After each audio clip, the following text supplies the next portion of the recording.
Now they lost it on the 40 acres on campus grounds. We gather round, discussing goals and dreams and life's adventures. The Texas Longhorns, they the talk of the town. High cast sales of the 40 acres, where we dive deep into the game day stories, from touchdowns to heartbreakers. We discuss it all, Texas Longhorns glory. There we gather round each Thursday night, talking sports, it's so alright.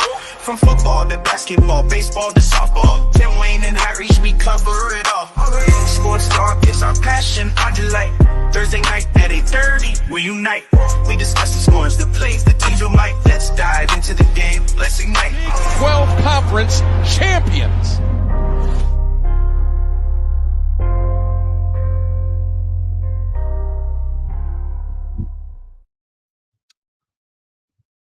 What up, what up, what up? How you guys doing tonight? It's the Longhorn Fan Battle Podcast with your boy Harish, my boy Tim Wayne. Tim Wayne, how's it going tonight, man? It's going. I'm ready to go. I'm ready to roll. We have a lot to talk about, as per usual. Number one, Texas. Number one, Texas. Yep. The best team in the country by a long shot. You can go argue with them. Go argue with the wall. Don't really care. Didn't really ask. Texas is by far the best country in the nation. I don't care if they played. Listen, I don't care if they played. I don't care if they played Pflugerville High School. This is the best team in the nation, and it's not even close. So, versus number 5 Georgia. I have some questions about Georgia. Although my prediction for Georgia, if you guys have been watching in and out throughout the season, watching us on Twitter and all that good stuff, shouldn't be surprised. By the way, Topo Chico Blueberry, good stuff. It shouldn't be surprised. Blueberry. Bro, you didn't know Topo Chico made blueberry flavored Topo Chico? I'm not a fan of Topo Chico. I think Topo Chico is gasoline. I think straight gas. It's straight gasoline, in my opinion. But hey, That's it's all good. awesome. Topo Chico Blueberry. Sold at your local Walmart. Awesome, good stuff. But anyway, what was I saying? Oh, versus number 5 Georgia. For those of you guys that have been paying attention all year off season, my prediction should not surprise you, but we'll talk about it. But before we get to that, of course, as always, fanbattlesports.com, where you can get the latest and greatest on the AFC South, including the Mayo Eaton Titans, the Texans, the Colts, and of course the Jaguars, who still don't have a generational talent quarterback. fanbattlesports.com.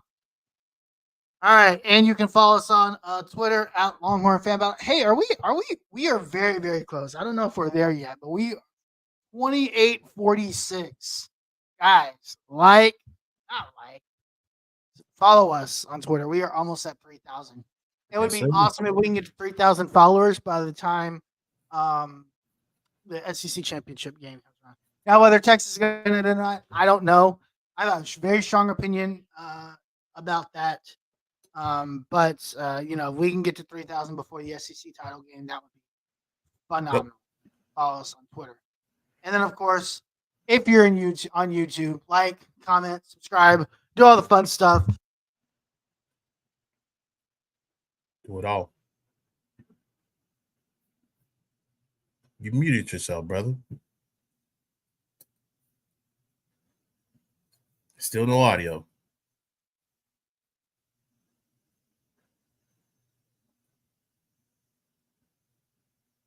No audio, brother. How about now? Now. There we go. Like I was saying, if you're watching us on I accidentally hit the button. If you're watching us live on the Twitter feeds, comment in the comment section there below. It'll come up here. We'll be glad to answer any questions or whatever. But anyway, let's get to the good stuff. Of course, first, let's wrap up Red River. It was a fun weekend. If you're a Texas fan, which we all are, it was an extra fun weekend. But I want to preface this by saying one thing about this game, right? So Texas, of course, wins 31-3. You can call it whatever you want, right? Oklahoma had 18,000 wide receivers that were hurt. What I don't care. I'll let you guys come up with the excuse, Oklahoma fans, because right now you're afraid to play South Carolina. But we need to talk about a fact. They should be scared to play South Carolina. We need to talk about a fact. Oklahoma loses to Texas 31-3. In this rivalry, for the first time that I can remember, 2 games out of 3, especially with new coaching staffs. This is the most lopsided this rivalry has been to one direction. I mean, obviously for Texas, it's been the most lopsided since I have been following this religiously, right? Actively, knowingly followed this rivalry, which would be 98, 99, something 2000 really when I really. I do not remember back-to-back or twice in 3 years where one team has beaten the other by a total score of 80-3. I can remember. 80-3 in a 3-year span? Yeah. We lost that 55. 63-14. 63-14. That's 50. And then I think the next year it was 14-0 or something like that. Okay. And it was a span where it was just nasty.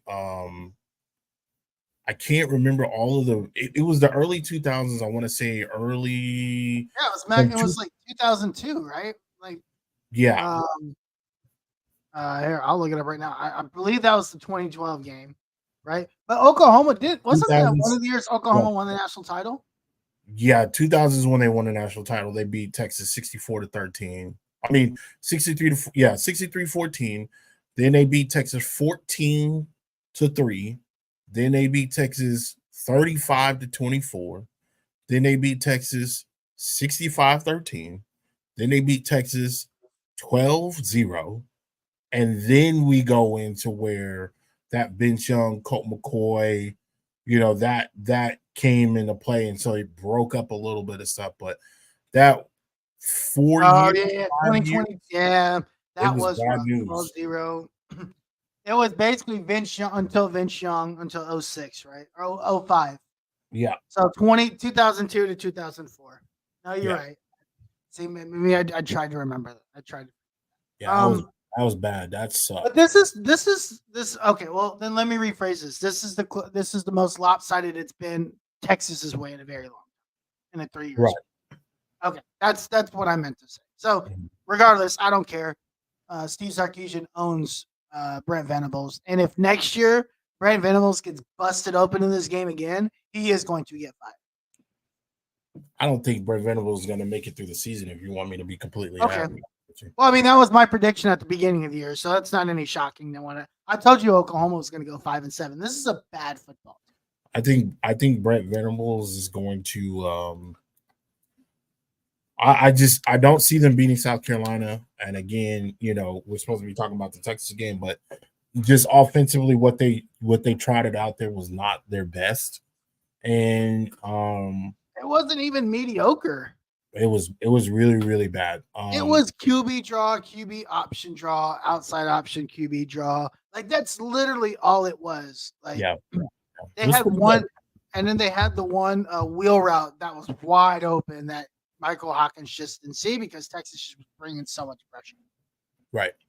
You remember that wheel route? I think that was like second quarter. Yeah, it was wide open. Yeah, obviously we went to Pluckers, we watched the game, and I was like, dude, they just missed the wheel route, wide open wheel route, like walk-in score type of miss, right? Let me ask you this: even though Jackson Arnold is not the best option, do you think he is the best option? He's do better. you think he should have played? He's better than Michael Hawkins, right? And let me tell you why. Jackson Arnold could throw the football more than 5 yards. If they thought Michael Hawkins could throw the football more, like physically, he could throw the ball down the field. Right. Now, does he throw a lot of interceptions? Yes. Yes. Is that any worse? Think about it this way. Is it any worse that he throws more interceptions than Michael Hawkins running 2-3 yards, every 6 plays? I'd rather have the interceptions thrown, and at least he's trying to push the ball down the field versus running whatever the hell they're trotting out right now. Yeah, that was not good. That was not putting up a fight. I'm sorry. It was almost like they weren't even trying, right? Like that's what this game has felt like to year one, whatever, right? It was this further proves last year was a fluke for Brent Venables. This was a fluke. Last year was a fluke. He should have won that game. They should have did their best to do whatever they could possibly do to keep Dillon Gabriel. They didn't. He wanted to leave, right? Okay, so here's the thing. Some people think he wanted to leave. Some people think he was pushed out the door because they thought Jackson Arnold was the next big thing. That's exactly what they thought. Well, I think they were led to. I think the fan base was led to believe that, right? But here's the thing: what made them coming out of this is my problem. Coming out of the and we need to talk about the Texas side of this because that's what we're here for. But coming out of the Alamo Bowl last year, what I don't understand what they thought they were getting from Jackson Arnold coming out of that. No, I don't know who thought man, we don't need Dillon Gabriel. This guy's killing it. I don't know what they were. I don't know what made them think that. Anyway, Oklahoma still sucks. We know it, and they're going to suck for the rest. The team is going 5-7. If they they might win this, they might lose this week 14-10 because I don't think I think they will. I don't think South Carolina is all that good either, but I like their quarterback more than Michael Hawkins. I think that guy has some promise. I think Lenore Sellers, I think he's just young. I actually think he's really good. I think he's gonna be good. Anyway, Michael's OU sucks. Brent Venables an idiot, and I was right. That's all I got. You got anything else to wrap the Oklahoma side of that up? I want to say this. For for the Oklahoma fan base and for the Oklahoma players that were like, "Oh, we gave them that game; they shouldn't have won." That's not true. You can't lose by What 31 and say that. this is a game. Okay, so last year when Texas loses to Nick Anderson, that That was a game was fluke. given away. It was, that game was Give a that that away. game was given away. You don't the if you say, hey, we had one busted coverage, guy made a mistake, young guy made a mistake. Our young quarterback threw an interception on a flat for a pick six in the fourth quarter, and they take it in and they win the game. Whatever. That I can understand that. I can understand when you say, hey, we gave the game away. That was that I could understand. But in no shape, form, or fashion, and one thing we got to be, as much as we're fans, we also got to be critical. Texas did not start out great. They did not start out great. Well, yeah, we'll talk Quinn about started Texas out- in a second. Yeah, we'll talk yeah, about Quinn in a second. right. Anyway, you can't say that Texas didn't earn that game because you were dominated on all three levels: defense, special teams, and offense. Yep. You can't it's poor sportsmanship. And listen, when it comes to rivalries, I completely understand. Like, you don't want to give the other team credit, but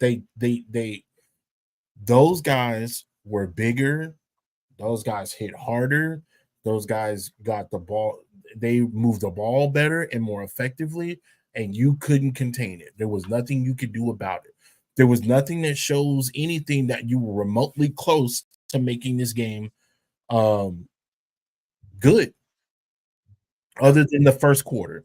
The first quarter was played very tight. And usually around the first quarter, second quarter, usually those games are pretty tight. And then once the adjustments are starting to be made, then things kind of open up. And we'll talk about that in a second.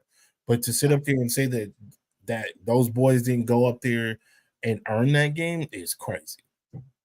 Well, That's just like Sark said, not my problem. We won. Next game. Figure out your own problems because it's not Sark's problem, and right. so that's on them. Let's talk about the Texas side of this.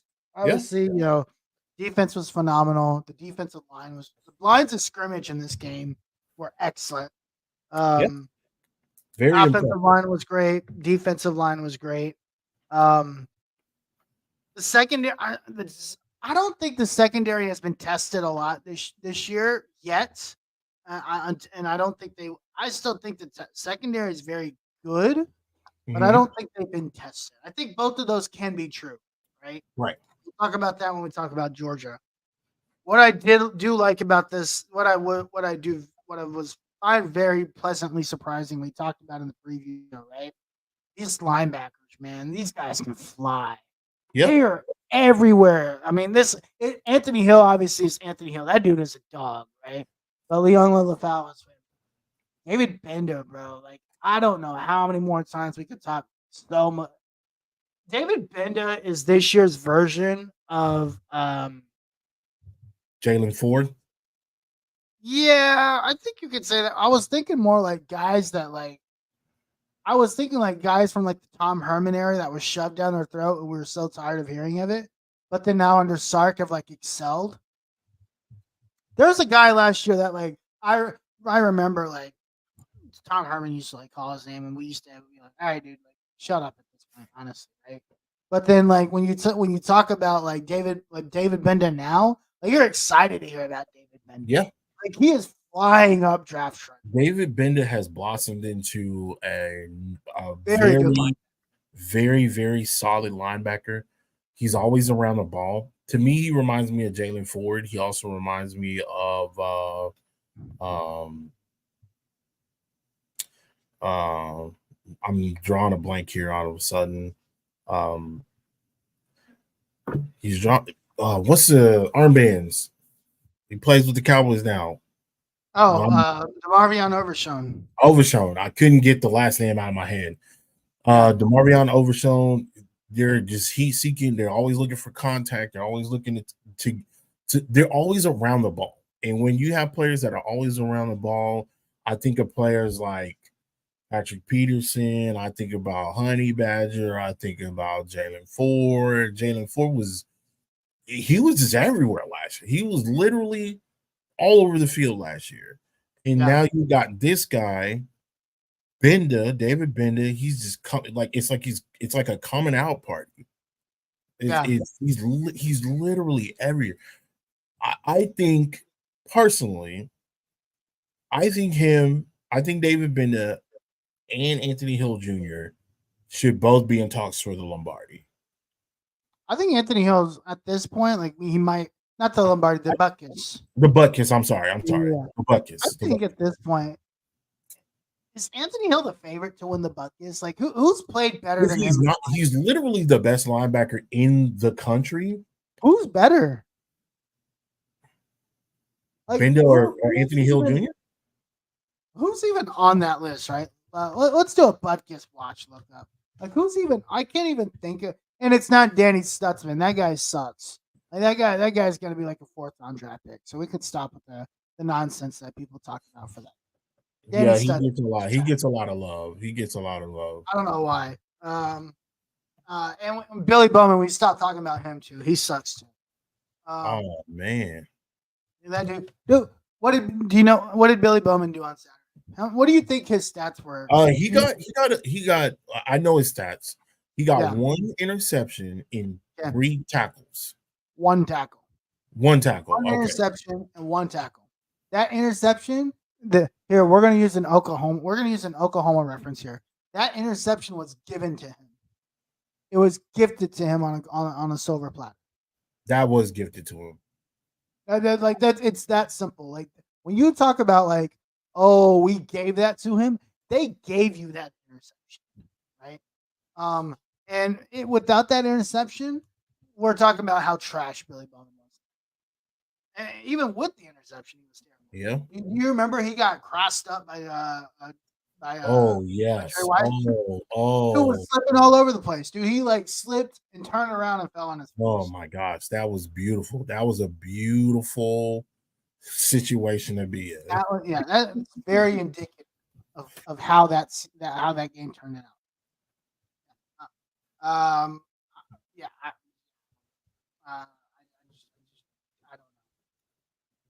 I don't know. So there's only a preseason watch list for the there's no official list out yet.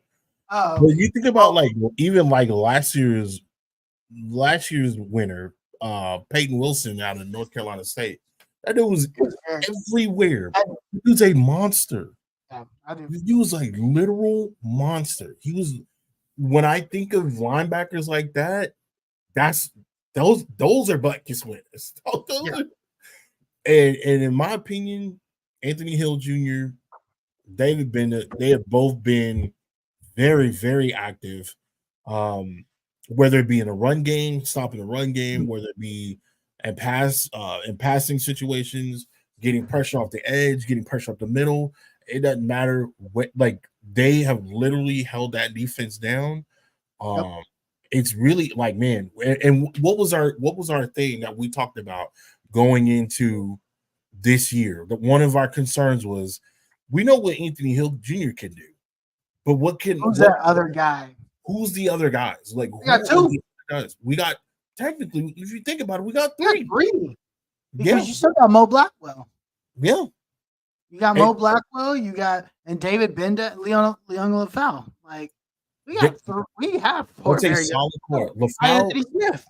LaFau, even though he's young, he's still very active. I think he'll come into his own. I think he'll be a great fit to plug in for Benda when Benda moves on. I think he'll be a great fit, and I think just having these 2 guys alongside him is going to work wonders for him. LaFau is only a sophomore. That's nuts. That's scary. That's nuts. And we got another one in here. Oklahoma had 5 tackles.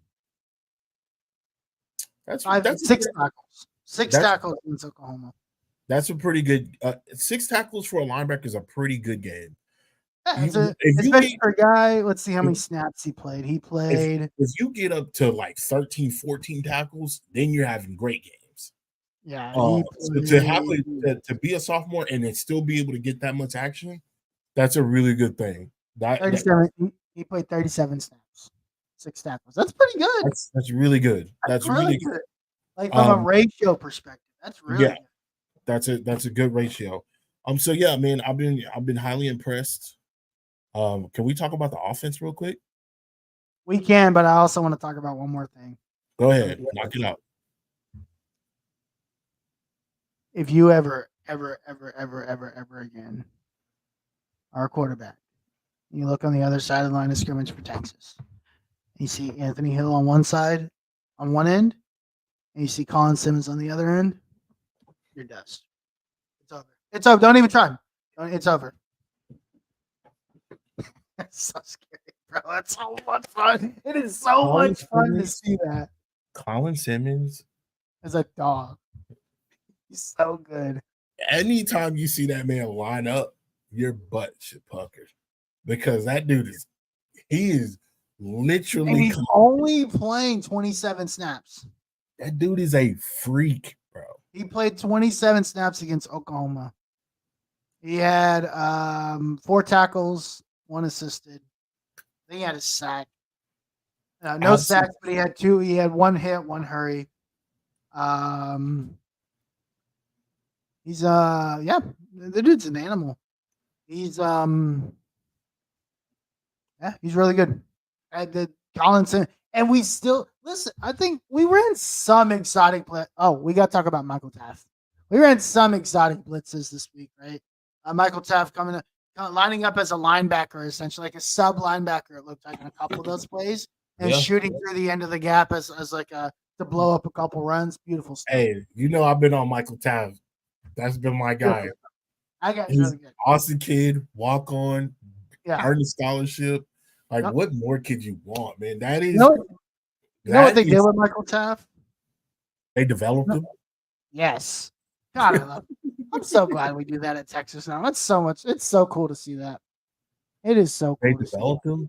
You know what? I'm really glad to see like a Michael Taft where, like, he gets to showcase, his development on a big stage versus like what we've had in the past, like a PJ Locke or like even wait for the NFL to get developed because Tom Herman or even like a Hall. I forgot what his first name is. A Hall. Oh, I'm trying to think of Hall. Deshaun Hall. Deshaun Elliott. Deshaun Elliott. I'm sorry. Who's doing it for the Steelers, by the way. Every time I see these guys playing the NFL, PJ Locke, Deshaun Elliott, specifically safe, they're killing it. I get even little Jordan Humphrey playing well. Quandre did Quandre Diggs wasn't a Herman guy, was he? No, he wasn't a Herman guy. He was He's a Mac Brown guy. Quandre was Mac. Was he a Charlie Strong guy? I thought he was Charlie Strong. Deshaun Elliott and Quandre Diggs, I believe, are Quandre Diggs, Texas. So Quandre Diggs, he was like 2013. I want to say 2015. He's only been in the league. Oh, I guess he's only been in the league 8 years. Yeah. Oh, 2011. Yeah. So that's like end of Mac Brown. That is in the Mac. That is in the Mac. That's in the Mac. Yeah, that's what Mac was on what 2012? Caden Stearns, that's the guy. Oh, Caden Stearns. Yeah, Caden plays for the Broncos. Plays a big role for the Broncos. Every time I see those guys, it just makes me more angry at Tom Herman. And then seeing what all the crap that he's doing at FAU, they suck. Right. Listen, I'm just happy to see that what these guys have developed into instead of like trying to track them in the NFL. You know what I'm saying? Like I want to see, what they do and what they've done to get to where they're going to be. I think Michael Taft is going to be a great player in the NFL eventually. I don't Yeah. necessarily think he'll be a superstar, but I definitely feel like he will add depth to any one of those 32 teams in the NFL. Yeah. As long as he gets the proper coaching and he's continued to be developed, I think he can do very well. A lot of these guys, like you said, Caden Stearns, PJ Locke, Quandre Diggs, Deshaun Elliott, like these guys are like they're thriving in the NFL, and we didn't. It's almost sucks because I feel like we get like maybe 1 or 2 years where they have this breakout season, and then they go to the league, and we're like, oh man, come on, like Literally, we finally got him to where we want him to be. right. Also, shout out to Vernon Broughton. Vernon Broughton, yes, He was not only good on Saturday, he's been good this season. he's been good this whole season. Killing He's been really good this whole finally, season. The development we wanted to see in Vernon Broughton has finally occurred. It's happening. It's happening. I'm not like a big fan of like PFF and their stupid grades, but if I'm reading these grades, last year he ended a 67.1. So far this year, he's an 85.8 rating. That's draftable. That's usually first round draft talent that high. Yeah, I was trying to figure out where he ranks amongst his position. But I don't know how to use this stupid site. I don't know where to find that. I'll keep looking. But I imagine it's probably pretty high. Let me see. Maybe it's by play. Oh, this is. I'll figure it out anyway. Well, now they're showing me something different. But yeah, I'm curious to see where he ranks amongst his position. Right. Oh, here we go. This is offense. This is defense. Oh, here we go. Defensive grades, pass rush grades, run defense, defensive line. Well, he would probably fall in like pass, not rush, run defense. I'll look it up. I'll talk about it next week. But Vernon Broughton's been excellent. Yeah. And he definitely deserves his flowers. There's a lot of guys on this Texas team that deserve their flowers. Yeah. But let's talk about the offensive side. So obviously Quinn comes back, his first game back, in 4 weeks technically, right? Because you have the bye week in there. He misses the end of the UTSA game. He misses the Mississippi State game, the bye week, and then he shows up. He did not look good. He didn't look good. No, not the. He did not look good at all. I don't think he looked good at all. Like if I look at him overall, like if I look at the game beginning to end, and I were to give him a grade, he was probably a C. He had some really bad moments. He had some really good moments. And I think so. That's like a rust versus comfortability thing. I mean, he still ends the game decent, right? He goes 20 for 29 and 199 yards. A touchdown to Gunnar Helm, who's another guy that we'll talk about here in a second. And then the interception on like basically the first game.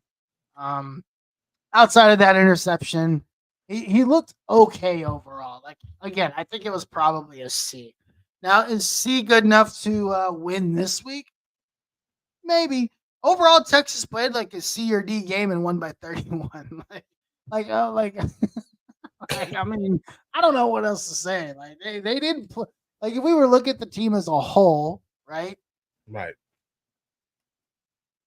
They didn't play great overall. Like it wasn't like what we think we'll see Texas at the end of the season, right? And they still won by 31 points. Like that's scary. Can I say something here? Yeah. To win by more than 30 points on a C level, you're saying that our best quarterback had a C level, best player. You said our best player had a C level game, and we still won by 31 points. Is that against the top 15 team? Against a top 20, against a top defense. Top defense. I mean, statistically, they were a top defense at the time. Well, we kick everybody out of the top of whatever they're at, right? Right. So Yeah. and they still won by 31 points. That is not only a talent situation, that is a culture situation. Normally, in games like this, where your quarterback isn't his best and he's not balling out of control, he's not getting, and again, we're not saying that he did terrible, we're just being critical. As much as we are fans, we are being critical as well. He did not have the greatest game that he did not look like he did when he played against Michigan. Right? Even in the Michigan game, he missed a lot of throws too, bro. But he looked good. He Like, looked the great. offense was impactful. I think he looked. I think personally, after that first quarter of Michigan, he looked he looked like, at the time, he looked like the best quarterback in the nation. At the time, Up until he got hurt against UTSA, he was the best quarterback in the nation. I would agree. Nobody can tell me any differently. I could agree. I personally think that if there was a situation, if this was any other year under any other regime, we lose that game. Yeah, I agree. We lose that game. We have to give props to the coaching staff. We have to give props to the change. They went in there. Again, they had a quiet couple quarters, man. It was quiet. It was quiet. It was quiet for a good time. Like that, wasn't that first quarter 3-0 at the end? 3-0. Yeah, about 3-0. Even then, like, here, let me ask you this. The first quarter ends 3-0. We're sitting there. Pluckers on research. Shout out to us. Shout out. Did you ever have any doubt that we would win that game? No. I didn't have any doubt. And that goes to say for it goes like, okay, so this is what my thought process as we're sitting there watching. First quarter happens. Quinn throws a bad pass. Quinn overthrows his wide receiver. Oh boy, catches it, interception. I'm like, damn. All right, here we go. Get that out your system. You look nasty right now. Get that out your system. Because he overthrew a couple of balls. Get it out your system. Let's move on and keep on moving. You know, there goes an exchange. A field goal is missed. And I say, okay, all right. Now we got to let's get back on the field. We got great field position. I think we were at the 35 or 40. Can't remember exactly where it was, but it was like a 42-yard field goal that was missed. So I was like, all right, we good. Let's get back to it. Let's get back into it. Nothing. I'm like, all right. He's clearly rusty. But again, I have no issue. And in my head, while all of this is happening, I'm thinking to myself, what is Sark going to do to put Quinn in the best position to win the game? And you know what he started doing? Bootlegging, going underneath to the tight ends because they were playing off on these wide receivers. They were doubling some wide receivers. I said, oh, this is what they're going to do. He's going to make them pay. Even though Oklahoma's going to try to sew up these wide receivers as much as possible, Quinn is going to look for everything either underneath and intermediate. That's what he does best. He doesn't have to go for the deep pass. This is what was so strange to me. Like, they literally let him get to his strengths. Him and Gunner chewed that defense up so much. Especially it was down the middle. Bro, like what? Gunner, I don't know the statistics of Gunner, but I know he had over 10 catches, or at least 10 catches. 5 catches, 91 yards, and a touchdown. It was 5 catches. He averaged 19 yards a catch. That's crazy. It felt like Ryan Wingo had 2. Here's the thing: they tagged him down the middle. That's literally what this was. It felt like he had more. It felt like it was the Gunner Helm, Quinn Ewers, Trey Wisner show. That's what he was so impactful. Here's the thing about Gunner Helm that I think like healthy Jatavian Sanders gave us, but he didn't give us consistently enough because he wasn't always healthy. Right. Gunner Helm is a yak king, right? And I've said that on this show before. Yeah. That dude loves his yak, right? Yeah. And he's going to find a way. And look, he's good for a hurdle or two every game. Like, he's going to find a way to get some yards. And he does that, right? Here's the thing I found interesting about OU's coverage. They covered deep for some reason, way too much. Oh, they thought they were going to get beat. But the thing is Quinn's strengths is not over the top. I mean, I would say you and I know this. Quinn is a better short and intermediate thrower than he is a deep route. We know this. I think personally he's gotten better over the last year. He's gotten better, but we're talking about his like what he's known for is what Oklahoma gave. That's fair. They gave him everything he's good at. They're like, hey man, if you want to beat us down the middle in the seams, or if you want to beat us like these little 10-yard out routes that that'll get reviewed that shouldn't be reviewed because they're clear completions, like whatever, you can have them. And Quinn's like, oh, that's fine. That's what I want. And it worked. It was beautifully played. That's exactly what we want. It was beautifully played. I don't necessarily know what they were doing. I don't know what their game plan was for Gunnar Helm. If they even focused on Gunnar Helm, it didn't seem like it. Again, you said Gunnar got 5 catches for 91 yards. It felt like he got more than that. Of course, when you're getting these big plays off and he's averaging 17 yards a carry, a catch, that makes so much sense on why it felt like it was more grandiose, even though it was a single digits in catches. Regardless of the number of catches that he got, it was still very impressive. I enjoyed watching Gunnar literally just destroy. And I told you this last week when we had Ghost on. Shout out to Ghost. Who was going to be the guy to step up if the premier guys were not the guys to be able to? Not saying that our guys weren't. We had injury on one wide receiver. We had, other wide receivers, they were, I wouldn't say they were locked up, but it was a good battle for the most part. Oklahoma's defense was solid especially for that first half. They were pretty solid. That first quarter, they were excellent. They were doing their thing. They were getting. But like we expected, that offense was going to put them in a lot of bad positions, and they did just that. Dude, this is what we didn't talk about. How quickly this game can flip. This particular game, how quickly it can flip. We get Anthony Hill forces the fumble, right, on Tatum, I believe. Taylor Tatum. Texas goes right down and scores. The very next possession, another fumble. Texas scores again. Like, that's how quick it literally. Oh, no. And no. Texas goes, gets the. Sorry. So now let's redo that. Anthony Hill gets the fumble. Trey Wisner gets the long touchdown run, fumbles in the end zone, picked up by Bolden. That was that changed the game. Yeah. Listen, Danny Stutz. I've never seen an All-American linebacker jog the way Danny Stutzman jogged in that end zone in my life. Never seen it in my life. To me, he lost any respect of mine or any hope of mine of him winning the budget. That play right there took him out of it for me. That one play. All it took was one play.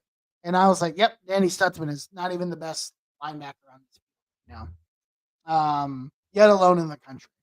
Like, that dude was jogging. I don't know how. Look, I know Silas Bolden is fast. That dude came from the 30-yard line. Like, if you watch the replay, like, and I posted he literally outran everybody on the sideline and caught the he's flying down the field. The camera has to repan to him because they're like, wait, what the hell is going on? And we're like, whoa. This dude is coming out of it. He might get this football, and it's effort. That play is culture. That's what this culture. That's how I know this is a very good Texas. I'm going to go on the record and say that Ryan Wingo is going to be, if not one of the best home run hitters in the sport. He's definitely the home run hitter to me right now. For the University of Texas. Anytime that kid gets on the field, you need to pay attention. His longest he had 2 catches down the middle. He had 2 catches, one for 44 yards. What the? I I don't know where they got this kid from. Well, I know where they got him from, but I don't know, like, We stole him right from the Tigers. Jesus Christ, this kid. Here's the thing about Ryan Wingo, and he does something for this Texas team that I don't know if like maybe Sark didn't know he had or didn't think he would have. He's gonna eat the middle of the field. That's what he does. That's where all of his slant routes down the middle. That's literally all he's doing. Huge. He took a slant for 40 yards. Yeah, right down the middle. That's his role this year. But again, his role is going to expand. He's going like Ryan Williams at Alabama. He's in that conversation line with like the Ryan Williams and the Smith, the guy Smith from Ohio State. Who that game, by the way, was awesome. Yeah, it was. Jeremiah Smith. He's in that same conversation. The reason why you don't hear about him more is because of the amount of talent. So many were because we have like 5 of them, right? Alabama, Ryan Williams is probably their only receiver, right? They've got some other guys, but Ryan Williams is their guy. Ryan Williams is the guy. Ohio State, they have Emeka Egbuka, and then it's Jeremiah Smith. Yeah, like, that's literally all they've got. Texas is 5, 6 players, and so he's basically and 3 of them are like upperclassmen. And you know what I like about Sark is that Sark could really just let those other guys, those older guys and those more seasoned guys get the bulk, and for the most part, statistically and on paper, it is, they're getting the bulk of they're getting the DeJounte Cooks and the Goldens and Isaiahs. They're getting the bulk of the work. But to figure out a way to get Ryan in the game and to where he's impactful, yeah, it's almost like it's so impressive because it's like, one, I know as a young kid probably coming into a situation like that where he's not automatically the man where he's used to being the man the entire time that he's on the football field, to come into a situation like he's in now and still be able to do when Ryan Wingo gets the ball. I don't know if you pay attention to it, but like he does something fantastic and the entire team goes nuts. The entire and then he'll come back to the sideline. People are like dapping him up and tapping him up and just showing him like all this love. Like I really think that is really good for a kid that doesn't get that much play, but he's still very, very effective. And I love the fact that they do that for him. I love the fact that they do that for a lot of these other guys. It's just something like I believe Ryan Wingo.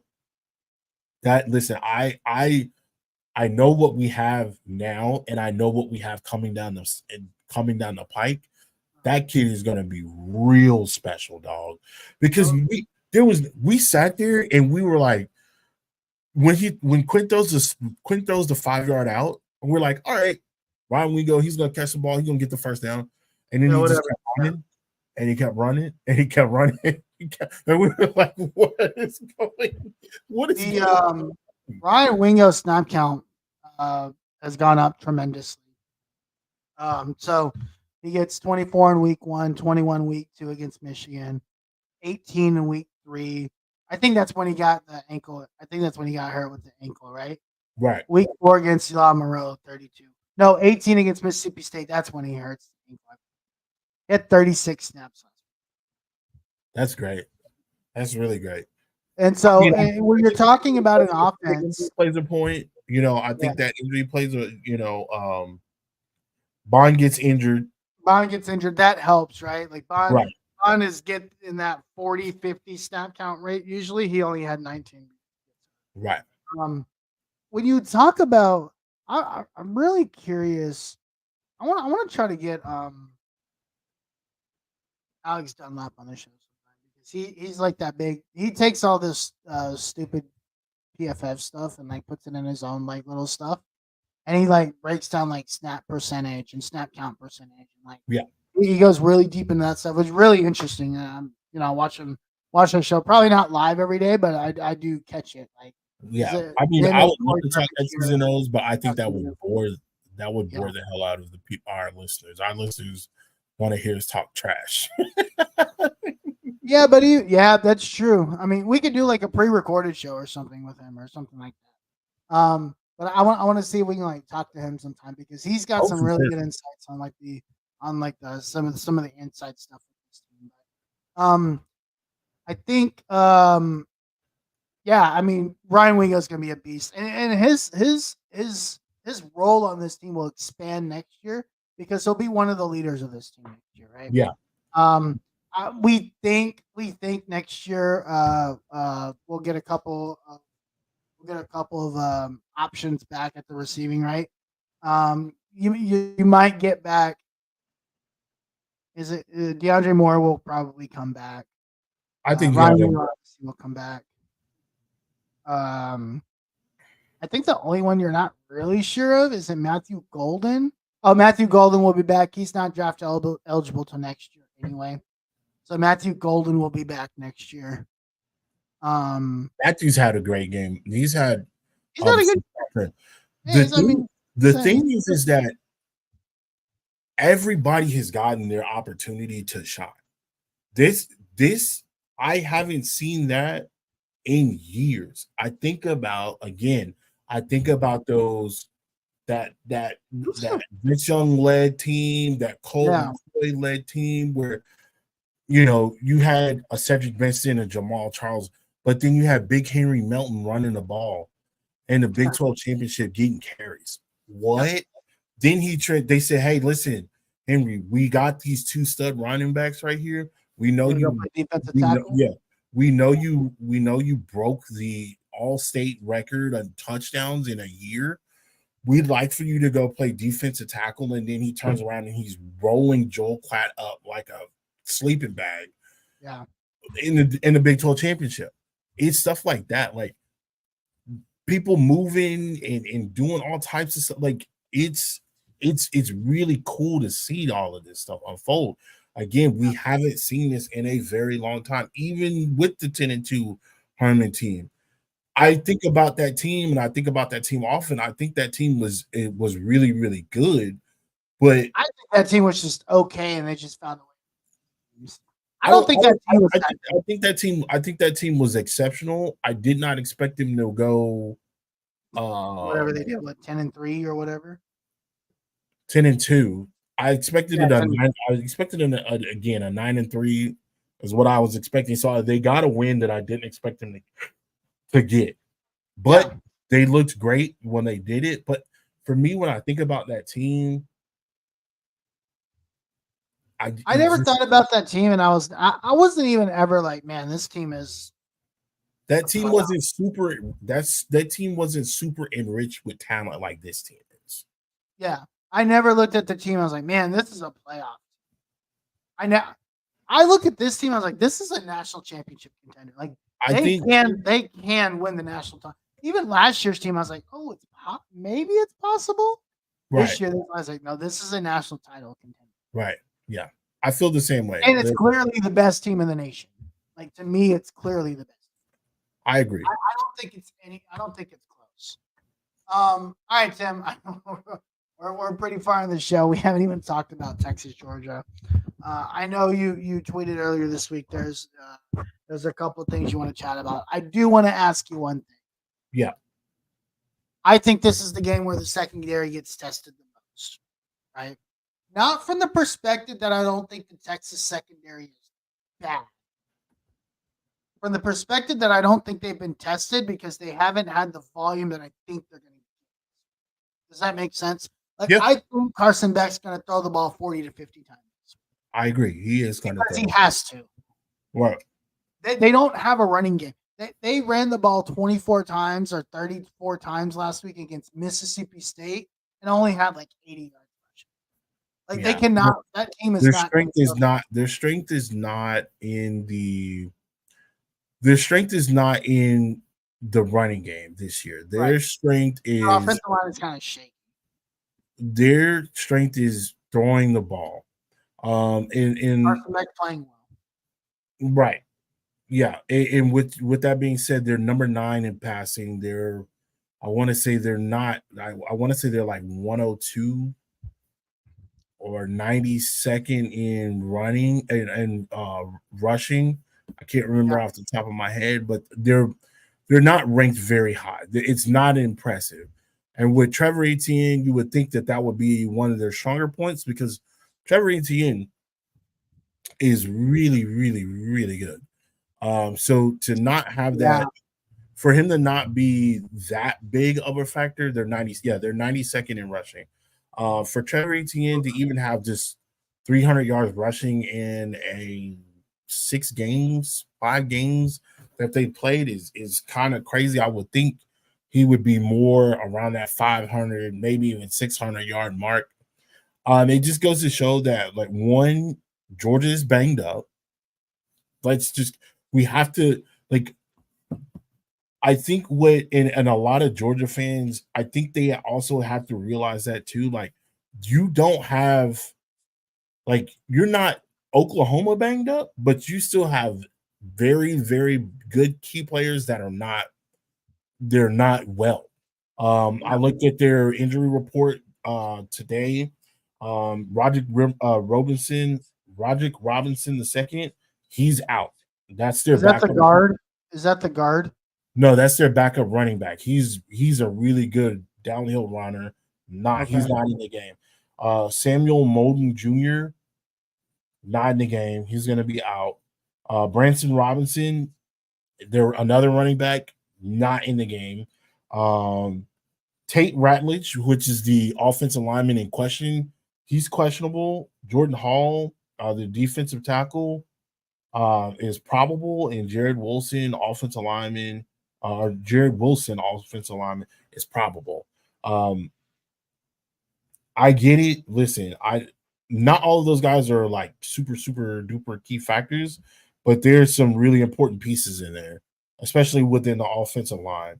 For us, of course, we got Derek Williams is out, Junior is out, CJ Baxter is out, Christian Clark is out. These are guys that we know that have been out for a while. Velton Gardner, he's out. Trevor Gooseby, he's out. And then Isaiah Bond is questionable. Now, he went from probable to questionable within 3 days. No, he's probable. Is he still probable? Probable is better than questionable. Probable is basically like, hey, you're most likely to play. Okay, that's good. Okay. Well, so he upgraded from questionable, which is like maybe what like 70-80% of the time questionable basically means you're playing. Probable is probably like 85-90%. Right. So regardless, is what I'm saying is, like, just like we are, Georgia's banged up.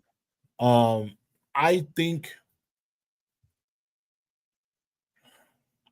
this is what worries me. Everybody talks about how great Georgia is. We know how good Georgia is. This Georgia team is not the same Georgia team of the last 2 to 3 years. Texas is not the same team that they were last year. Texas is the team that they were 3 years ago. These guys, again, I'm not going to say that they look like they're going in different directions because I don't want to discredit Georgia. Georgia is good. They have talent, NFL talent, all up and down that defense, all up and down that offensive line. Again, I think Trevor Etienne is going to do way better than his brother, and I think Carson Beck is one of the best quarterbacks in the country because Carson Beck, if you give him the opportunity to make the pass, he can literally make every pass, and we've seen it. We've seen it time and time again. He can make the pass. Look what he did at Alabama. Like, he was on fire. I think he threw for 410 against Alabama. Well, he threw for 450. Didn't he throw? He threw for like 500 against Alabama. Was it 500 again? It was close to 500. He threw for 439, and then he threw for 459 on Saturday. I think we have to look at this from a situation of, like, who's the more talented team. And right now, based on what I've seen, you can, again, Texas, this is kind of where I'm tying this back in, where I'm getting back to. Texas can start out and play against a top 10 defense and still score 31 points on a top 10 defense, right? And come out slow. Georgia has almost wet the bed a couple of times, and they've lost. They really, if we look at what Georgia has done, Georgia beat up on Mississippi State. They should have lost that game. Honestly, there was a couple plays that went the other ways, another way around, or the home field advantage, whatever you want to call it. They got away with murder with that one. Yep. They lost to Alabama. They got boat raced out of Alabama. And in Kentucky, they should have lost to Kentucky. Did we forget about They Kentucky? should have lost that game. They And they were getting pushed around in that game. That offensive line is getting pushed around a lot. Kentucky took that ball and ran that ball down their throat. And that was eye opening to me. I was like, they also had that quarterback, and I can't remember where he transferred in from. The quarterback that was the starting quarterback from Kentucky, what he was doing and getting that ball out to those receivers, he looked really good. Outside of that one stupid call where they went for it on fourth down, and I don't know exactly if they ran it or passed it, or was this a dumb mistake that I think it was a penalty that wasn't called, and they threw it incomplete. That's what it was. There was clearly a penalty, a holding penalty, and they didn't call it against Georgia, and Georgia ended up winning that game. Yep. There was quite a few calls in that game. That fourth quarter, that game should have not have been the way it was. But anyway, what I'm saying is, and what I'm trying to get to is, I'm not saying that this Georgia team isn't talented. This Georgia team, even if they were to lose to Texas, I still think they have an opportunity to get into the college football playoff just off of their schedule alone. They got a hell of a schedule. They still got Texas, Ole Miss, and Tennessee to play through the year. This is within the next month or two. So Georgia's going to get in the college football playoff. They are one of the best 12 teams in the country. I think so too. Yeah. And you know what? Georgia has an opportunity to win the national title. Like, here's the thing. They might have if they get into the college football playoff, let's say that of course, I mean, we both think that Texas will win the SEC if they get past Georgia. Yep. They could potentially see Georgia again too. And even if they do see Georgia again, who's to say that they don't, even if they lost twice and they have 3 losses, who's to say that they don't get in? If the only team that they're really losing to is an Alabama and a Texas, and those 2 teams are in the playoff, who's to say that Georgia ain't going anywhere else and getting beat up like that? That ain't happening anywhere else. Now, again, that win against Kentucky and the Mississippi State win, questionable. They still got it done at the end of the day. And by the time that college football playoff comes out, nobody's going to be thinking about that. They're not going to take that in consideration, especially if Kentucky continues to lose and Mississippi State continues to lose the way that they're losing. Those losses or those wins will be a thing of the past. It will just be wins. Not great wins, but wins. So as of today, right? Just real quick, as of today, if the college football playoff would start today, here's what it would look like. Texas is the 1 seed, Oregon's the 2 seed, Miami is the 3 seed. Iowa State would be the 4 seed. Right, because they would win the Big 12. Right. And then I was clicking too many buttons.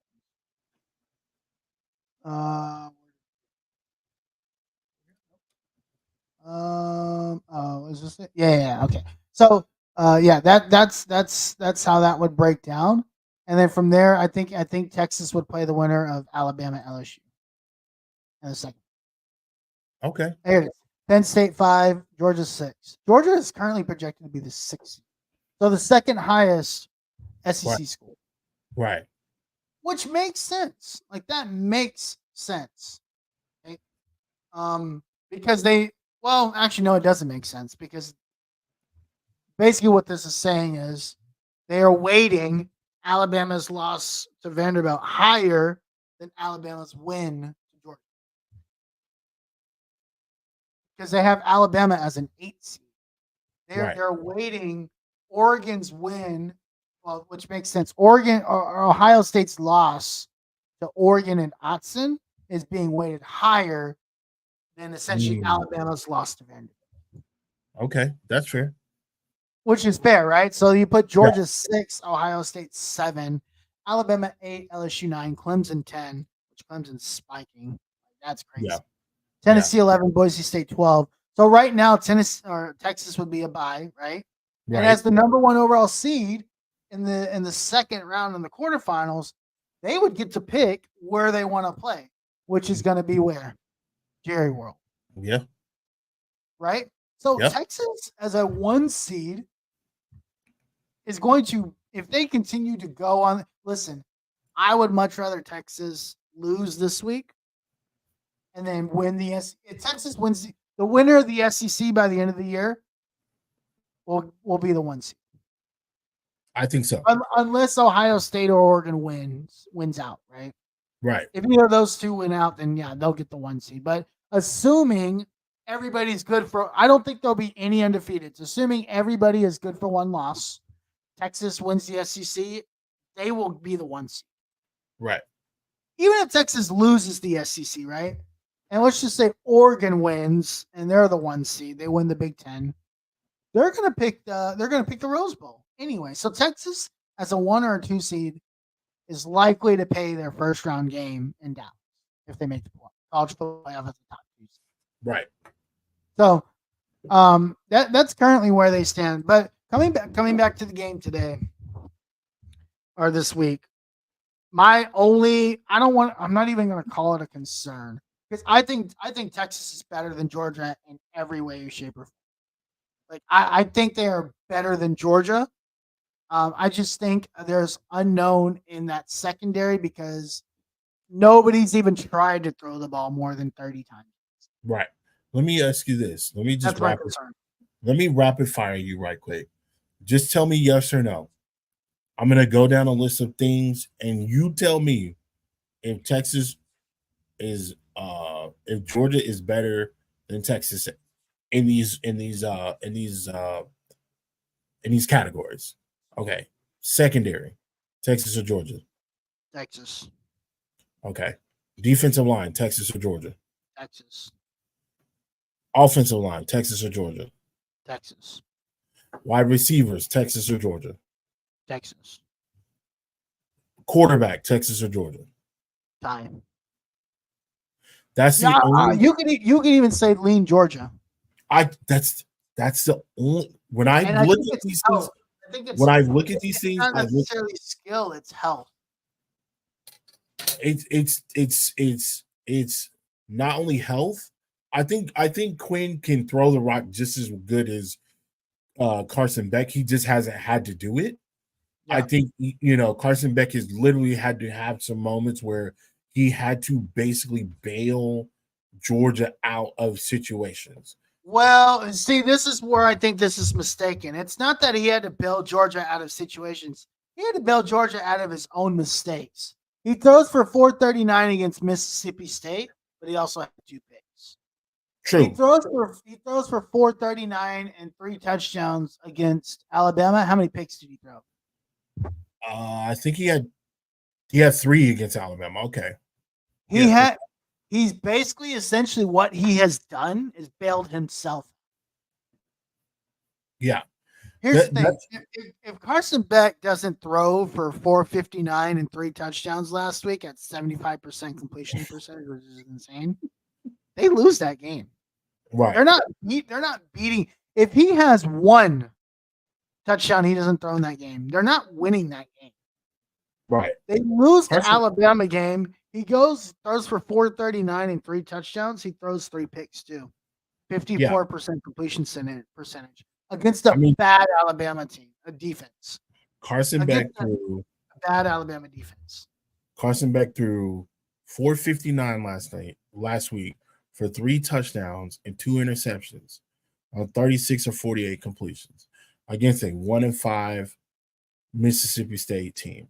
I'm not knocking Mississippi State. I No, think they suck. Mississippi I State. am knocking them. They suck. I think Mississippi State, from a defensive standpoint, looks good in that game. Let Did me. they? If they had an inkling of a quarterback with more experience, I think that game could have gone either way. Sure. My It point is, still went either way, right? yeah, my point is, and Mississippi and Georgia got out there. They got a couple of touchdowns within the first half or whatever. I just don't. I don't feel as confident now. If this was last year and Georgia was coming in here, I'd be like, if Georgia's I think team, Georgia wins this game last year. Yeah. I think Georgia They wins. they play, yeah, that's what I'm saying. If they win, if I they think play they this win. game last I think year, they win. I think they look good. They look good. They defensive line looks good. yeah, Everybody looks good. I think they they probably come win in. comfortably. I don't Honestly, think. I don't think they. I don't think they steamroll Texas, but I think Texas 10 loses points. in a good 10 fight. points. I'm saying 7. Oh, okay. I mean, I'm it's saying yeah, 7. that's pretty good. Yeah, That's pretty good. You know what I'm saying? I'm saying Texas holds up just because of that offensive firepower. I think yeah, they take advantage of the defense, which was a issue last year. The yeah. secondary was an issue last year. I But don't. they haven't been tested this year, so that's why I'm saying I don't know if the secondary is Is still an is issue. is your secondary really getting tested if your defensive line is making the plays that they need to make? That's fair. But so this is a question for you, being a guy that's played the game, right? Are teams not throwing against the secondary because teams know they're good? No, what's happening is their defensive line is getting the pressure that they need to get, and if my defensive line is doing what they need to do, all you got to do on the defensive backside is just make sure nobody gets behind you. You know Right. what I'm saying? You make sure nobody gets behind you to where they don't roll out and throw some crazy bomb and Sure. they get behind you. You just don't want anybody to get behind you. And as long as and two, let's take into effect that like these defensive backs are not necessarily just letting people just walk over them. They're tagging people.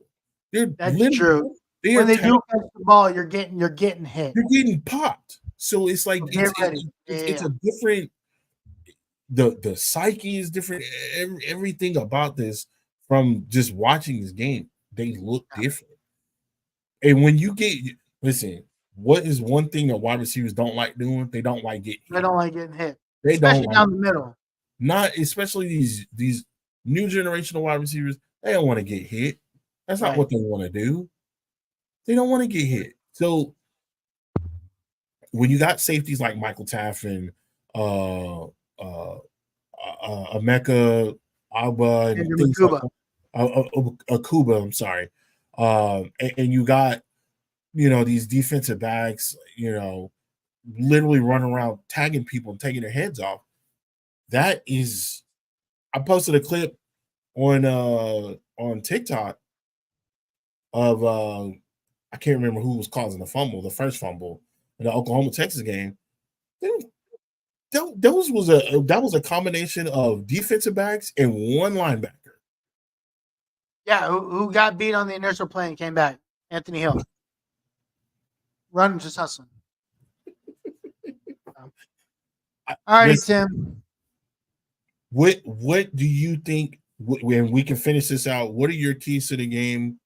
Who do you think who are your key factors in this game, and what is your score and prediction of this game? Okay, I'm going to preface it by this: quarterback play is the key to this game. Right. I think this could be. I know we've talked about legacy games for Quinn. Like Alabama was a legacy, right? Mm-hmm. Michigan earlier this year was a legacy game. This is the legacy game, right? This is the game that puts Quinn over the top.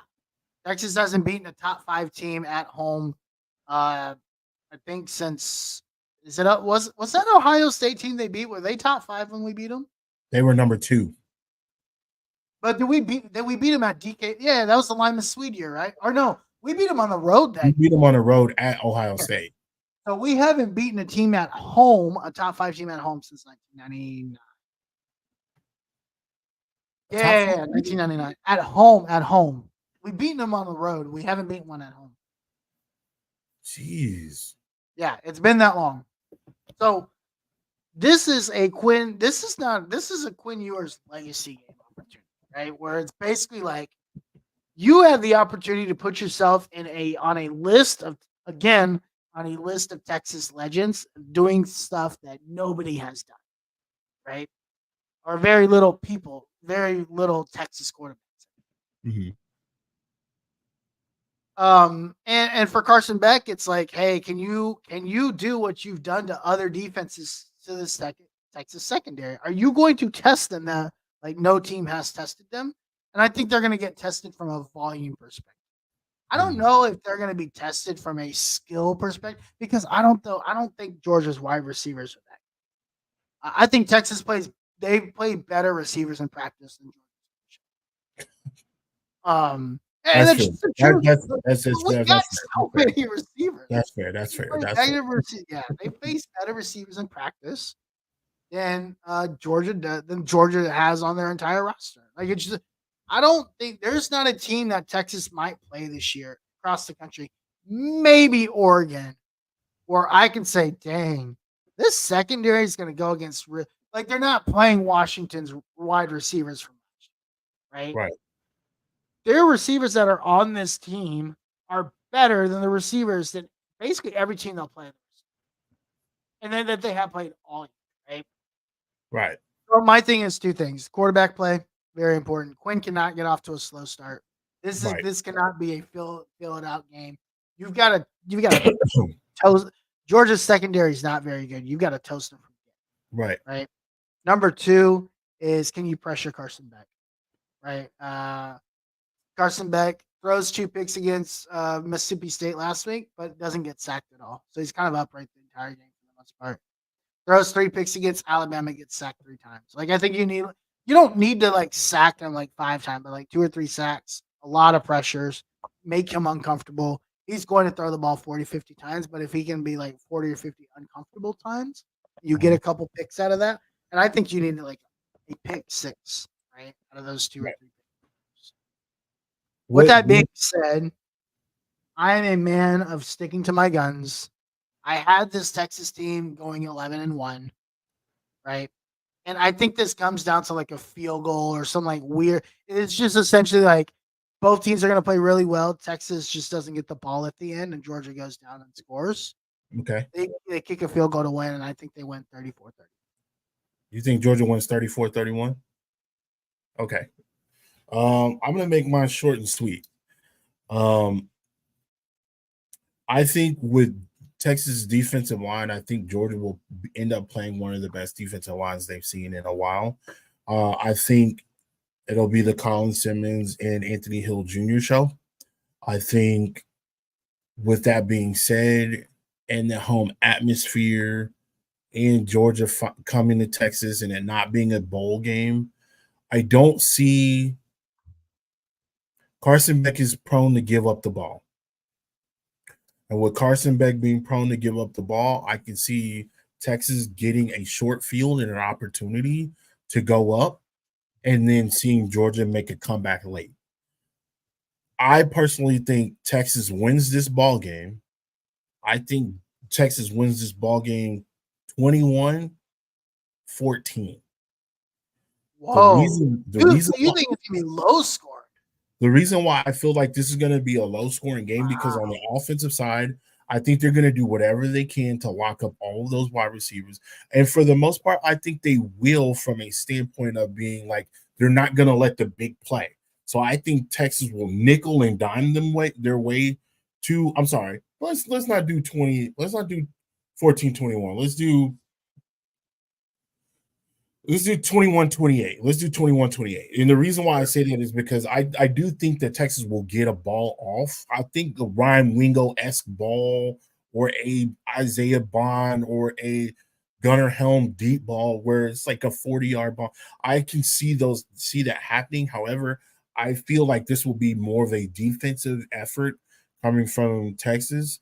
And I see Texas rolling because of that and putting themselves in a better situation from a short yardage perception. So instead of Texas starting at Quinn starting back at the 25 or the 30, if they're turning the ball over, if Georgia's turning the ball over, I could see them starting off at the 50, the 50, 45, 40, the Georgia's opposite side of the 30. field. And I Yeah. think that gives Texas an opportunity to put points up on the board.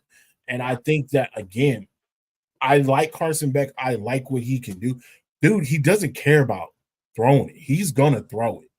And Yeah. he's Well, gonna he has to. he's gonna complete passes. We know that he's what he's capable of. I personally see him giving up at least 2 picks and possibly Throw a one lot game. of picks. He's thrown a lot of picks. Literally almost every game this year, he's thrown a pick. He threw 2 picks. He threw 2 picks last week. He threw a pick in Kentucky. He threw 3 picks in Alabama. Yeah. What? And they're still Interestingly enough, like Georgia's toughest games this year were all on the road. I don't know right. how. Like that sucks. Like they didn't get Texas at home. But then the flip side of that is next year they'll get both teams at home. They'll get both teams at home. And Yeah. you look. I personally, I don't put anything past Kirby Smart. I think Kirby Smart is great at what he does. I just think that it bites them in the butt this week. You can't sit up there and throw interceptions and it not pay off. And I think, again, you run into a Mississippi State, you run into a Kentucky where they don't have the same talent as you, and when they don't have the same talent as you, you still are able to pull out the W. That didn't happen against Alabama, and I don't think it happens against Texas. It's too much talent. It's too much talent for you to be turning the ball over and still coming out with the win. I don't think it happens this week. Carson Beck has thrown 5 picks this year, both against 2 teams. So he threw 5 picks against 3 against Alabama, 2 against Mississippi State. He hasn't thrown another one the rest of the year. So he didn't throw any against Auburn. He didn't do anything against Kentucky. He didn't throw a lot of picks, but he also didn't throw any touchdowns. And then of course Tennessee, whatever, Charlton, whatever the hell that team's name is. Tennessee Tech, he didn't throw any picks. So but yeah, I mean, listen, for me, I didn't give my prediction based off of like I think Georgia's better because they're not. I don't think the talent level, the talent skill gap between Texas and Georgia. It's not far at all. No, it's big. No, it is big. I think Texas is that much better than Georgia. Okay. Like look at the wide receivers. Huge talent gap. Yeah. Look at the defensive offensive lines. Huge talent gap. Okay. The secondaries, I think there's a talent gap there. The only you asked me earlier who would I take? The only talent gap that I don't think exists in this game is quarterback. Right. Guess what? Quarterback's the most important position. The only reason why I lean quarterback on Carson Beck is because he's just got so much experience. No, agree. That's what I'm saying. You could call it even. You could almost lean Georgia because Carson Beck's played in a freaking national title. He's played in a national title game. Yeah. Oh no. That was Stetson Bennett. Never mind. Carson Beck. Actually, no. You could argue Quinn Ewers has more experience than Carson Beck. Quinn Ewers played in the college football playoff. Yeah, that's true. Right? That is true. Carson Beck played last year in an SEC title game. Yep. Right? That they lost. Ooh. So I think I don't know if like now I feel like I'm gonna change my prediction. Screw being right. I'm leaning listen, here's the thing. If Texas wins this game, they're not losing another game the rest of the year. I don't care what anybody says. They're not losing another game because they are significant. There's not enough gaps on this team at this point. And you are, look, we're halfway through the season. You are who you are. There's not enough gaps at this point for like somebody to be like, ooh, we might be able to exploit Texas. If it would have happened. Where are you going to do it? The only place you had the opportunity to do it was the run game down the middle. And Vernon Broughton's now the best defensive tackle in the nation, arguably. So where are you going to do it? That was the gap. Yeah. If there was one. Yeah. And the quarterback play the rest of the year. This is the best quarterback they will see all season. Every other quarterback that play the rest of the year is mid to bad. Yes, Connor Wegman is not good. Oh no, I don't believe Connor Wegman is good. No, sorry. Whoever the Arkansas quarterback is, not good. Brock Vandegrift, that dude sucks. DJ Lagway, he could be good, but he's just a freshman. And what's his name? Their head coach. They don't play. They don't play Arkansas this year. Yes, they do. I'm talking about Texas. Oh yeah. Okay, yeah. Yeah. So yeah, like Texas is not going to play another quarterback of this caliber the rest of the season until they get to the playoff or the SEC championship. Correct. Which they might see Carson Beck again. Very possible. This could be. Listen, I am sacrificing the L this weekend to get Georgia on the SEC championship and beat them. We talked about this, how Texas and Georgia could end up potentially playing 3 times. Yeah, and Texas will go 2-1 in those games. If they're going to lose this weekend, but they will not lose again to Georgia. Yeah, if they win, if Texas were to lose and Texas meets up again, I definitely think the upper hand will be in regards to Sark, and I think that he'll have the upper hand in that. Because I think the talent gap is that big. Yeah. If we look at the teams overall, the talent gap is huge. I don't care what anybody tells me. I think Texas as a roster, this is not, again, we said this about Michigan, and people are like, oh, Michigan didn't defend champion. It's the same thing. This is not the same Georgia team that won the national title. It is not. So, because you know what's going to happen? If Texas wins this game by 3 scores, you know what's going to happen on Sunday? Oh, you know what? The Georgia's just not good. But this week, you know what they're saying? You haven't played a team like Georgia yet. Mm-hmm. The narrative is going to shift. I'm telling you right now. Yeah. Now it's all about, oh, you haven't played Georgia. This is the best. Carson Beck is king of the hill. Like, I don't know what hill he's the king of, but he isn't king of any. The dude hadn't even won an SEC title game. Like, I don't know what we're talking about. Right. So the talent gap between these teams are very big. I think the coaching gap is small, right? I think Kirby and Stark are right there, 1A and 1B. Like, if we're talking about this game. Right. They're sandwiched, by Kalen DeBoer. Like, I think Kirby, just based off resume, is probably the best coach in college football. Just based off resume. He's a beast. Kalen DeBoer is probably 2, and then it's Sark is 3. And I only put Kalen DeBoer at 2 because he's 2-0 against Sark. Right. So this just from a hype perspective, this game is going to be big. But anyway, yeah, I think Texas loses this week, and I think that's the sacrifice for them winning it at the end of the season. Yeah, and I'm not going to say if Texas gets to the SEC title game, your boy's going to be in Atlanta. That's what's up. I want to say one more thing, and then we can cut out of here because we've been going for a minute, and we can keep going because this is huge. And the fact that this game is not the EA Sports Game of the Week, I'm highly disappointed. And they chose Tennessee versus Alabama. Highly disappointed. Oh, did they really? They chose Tennessee versus Alabama, which I think Alabama's going to win that game. I think Alabama's going to dog walk Tennessee. That offense has faded so much. That offense has. I don't know what's happened within the last month, but it does not look the same. You know what happened to that offense? Nico Iamaleava is young. That's what happened to the offense. That's true.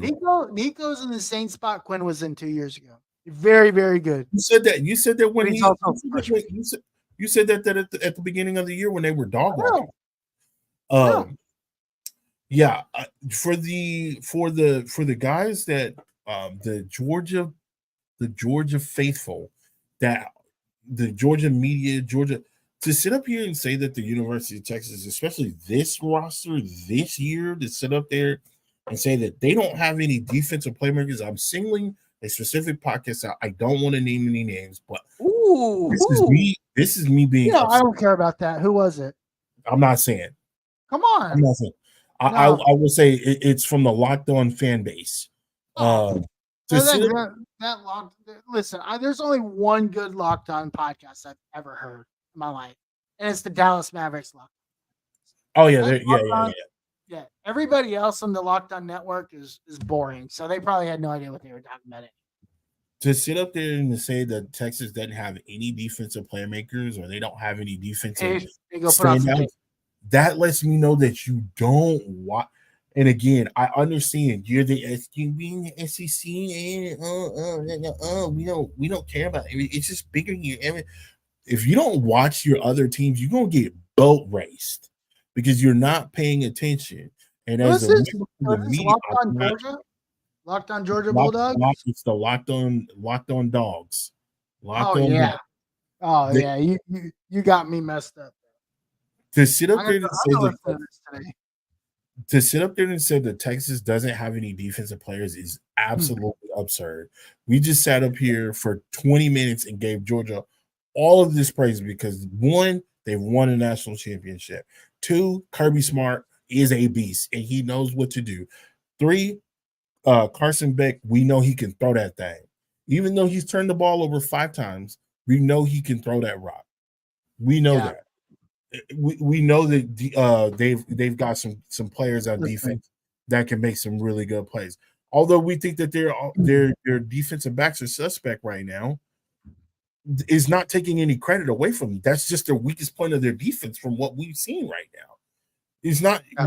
we're not discrediting Georgia at all. You just said that you feel that Georgia could sit up there and beat Texas.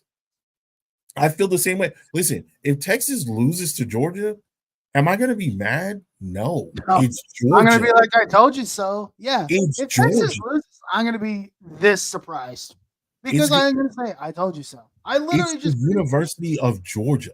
We're not knocking the University of Georgia. I think Texas as a fan base understands that if Texas loses, we still got a shot to control our own destiny. We went out, we handle business. Cool. We get back in there, and if we have to face Georgia again, then that's when it counts. listen. I've got this podcast pulled up, and I can tell you just by the looks of what I'm seeing right now, these guys have no idea what they're talking. I even listened to it. I just have this is the screen I have pulled up. I'm gonna share my screen. This is what I have pulled up right now. Do you see what I see? I see exactly who you're. Yeah, I see everything that you're. Yeah. The what is this? Locked On. Should Georgia football seriously be this big of an underdog to anyone? The title of this spells clickbait, and the looks of the people on the screen makes me think they have no idea.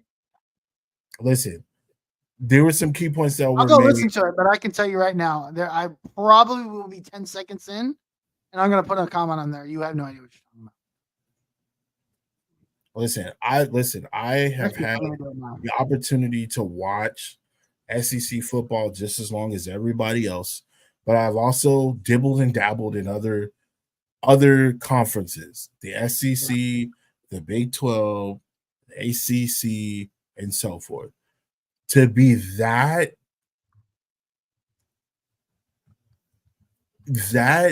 blinded by your own fanhood, by your own fandom, is absolutely absurd. Crazy, man. People are wild. It's like it goes to show people. We've said it for years. Don't let Texas be number one because people will hate it. It's great. It like people will hate that Texas is number one. Even like listen, you know how I feel about Alabama. I don't like Alabama whatsoever. It's not that I hate them. I just don't like them. I don't like them. I don't like how like for 30 years they were known. Nobody cared about Alabama. Nick Saban gets there. They start boat racing people. All of a sudden, these Alabama fans come out of nowhere. They're like roaches almost. And now you can't get rid of them. If DeBoer loses another game, it's going to be World War III in that month. And I still give them credit. I even with not liking I still give them the credit because they did what they've done. They've won 7 national titles It's in hard to do. years. Get a look at this comment from this guy on here. It says, where'd it go? Two bozos who know nothing about Georgia football talking football. Let's go. Who said that? Some guy on this YouTube channel on this video. Crazy. That is a comment, and I just put on there because I don't care. I don't even need to listen. These two have no clue what they're talking about, but I will listen to be entertained. I'm gonna go listen to this later, and I might have some tweets out. I know you're gonna send some tweets out. That's why I didn't even want to talk about the name of the podcast. You knew I was gonna get out it anyway. You went and found it anyway because you want the smoke anyway. So anyway, we gotta get out of here. We've been on for 2 hours now. So before we get out of here, where can the people find you? At Tim Wayne. Listen. Oh, also one quick thing before we jump out of here. Shout out to ESPN coming down here. Y'all should have been down here twice. You know what I'm saying? Y'all should have been down here for that Oklahoma debacle, and you're gonna be down here this weekend. This weekend is F1 ESPN College Game Day, Texas versus Georgia in the last week of ACL. Yeah, it's gonna be a wild weekend this week. Tickets, the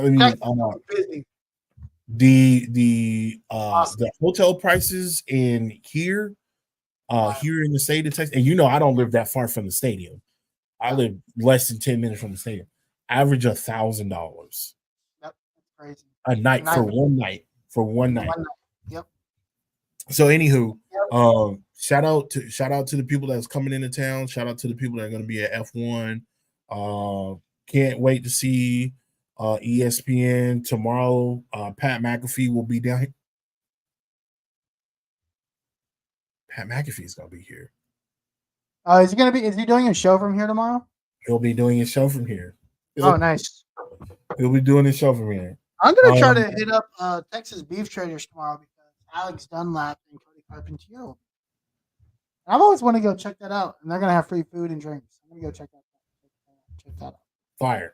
Anyway, you can find me at Tim Wayne. Again, thank y'all for rocking out with us. Make sure you guys like, share, comment, and subscribe. Make sure that you guys follow us on TikTok. Shout out to the people that interact with us on TikTok. We get a lot of interaction, especially when we make posts. I'm going to be making a post tonight. As we didn't get to cover our top 12, I'll put mine up there. I'll throw mine up there real quick so y'all can talk about it, laugh at it, berate it. It doesn't matter. It's all love. We appreciate it. Harish, where can they find you? I'm the Uncle Gandhi. Longhorn fan battle as always. Like, comment, subscribe. Peace. Till Gabriel. Go home, touchdown like an end zone.